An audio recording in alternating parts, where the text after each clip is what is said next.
Kung may ulam na kayang patahimikin ng lahat ng maiingay sa fiesta, isang kagat lang tahimik bigla ang buong barangay. Yun ay walang iba kundi lechon! Wow!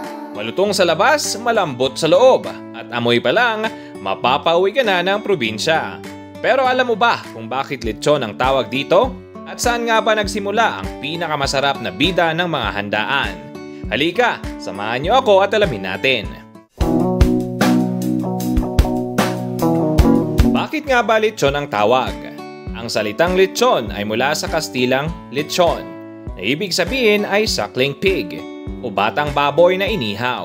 Sa paglipas ng panahon sa Pilipinas, kahit malaki na ang baboy, basta iniikot sa ihawan at niluluto ng dahan-dahan hanggang maging golden brown, lechon na ang tawag.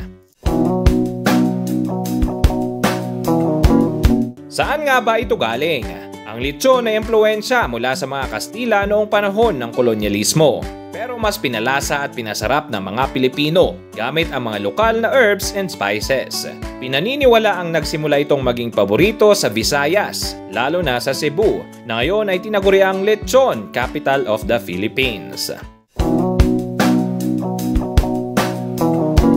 Mga original ingredients: buong baboy, lininis at inihanda ng maayos.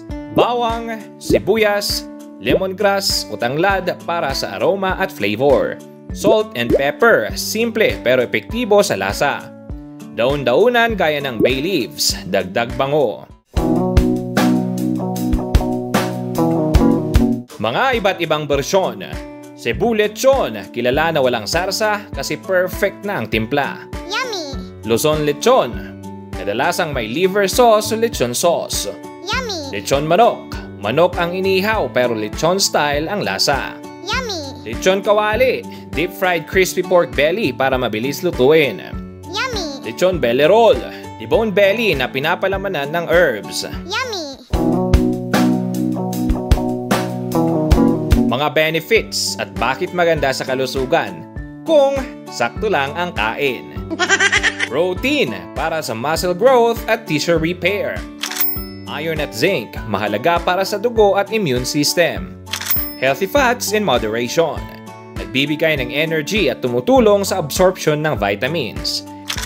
Note: masarap pero tandaan, moderation is key para sa puso at kalusugan. Fun facts na dapat mong malaman. Sa Cebu, may lechon contest kung saan pinapahalagahan hindi lang ang lasa kundi pati ang tunog ng balat pag kinagat. Dapat crunchy. Sa ibang bansa gaya ng Spain at Puerto Rico, may sarili rin silang bersyon ng lechon, pero iba pa rin ang lutong Pinoy. Tradisyon sa ilang probinsya na ang lechon ay sentro ng hapag sa kasal, binyag at fiesta. Kaya sa susunod na may okasyon, huwag kalimutan ang tunay na bida, ang lechon. Hindi lang ito pagkain, kundi simbolo ng pagsasama, kasayahan at malasang tradisyon ng mga Pilipino. At syempre, huwag kalimutang ihanda ang tiyan para sa unlimited crispy skin. Ang lechon! Yummy!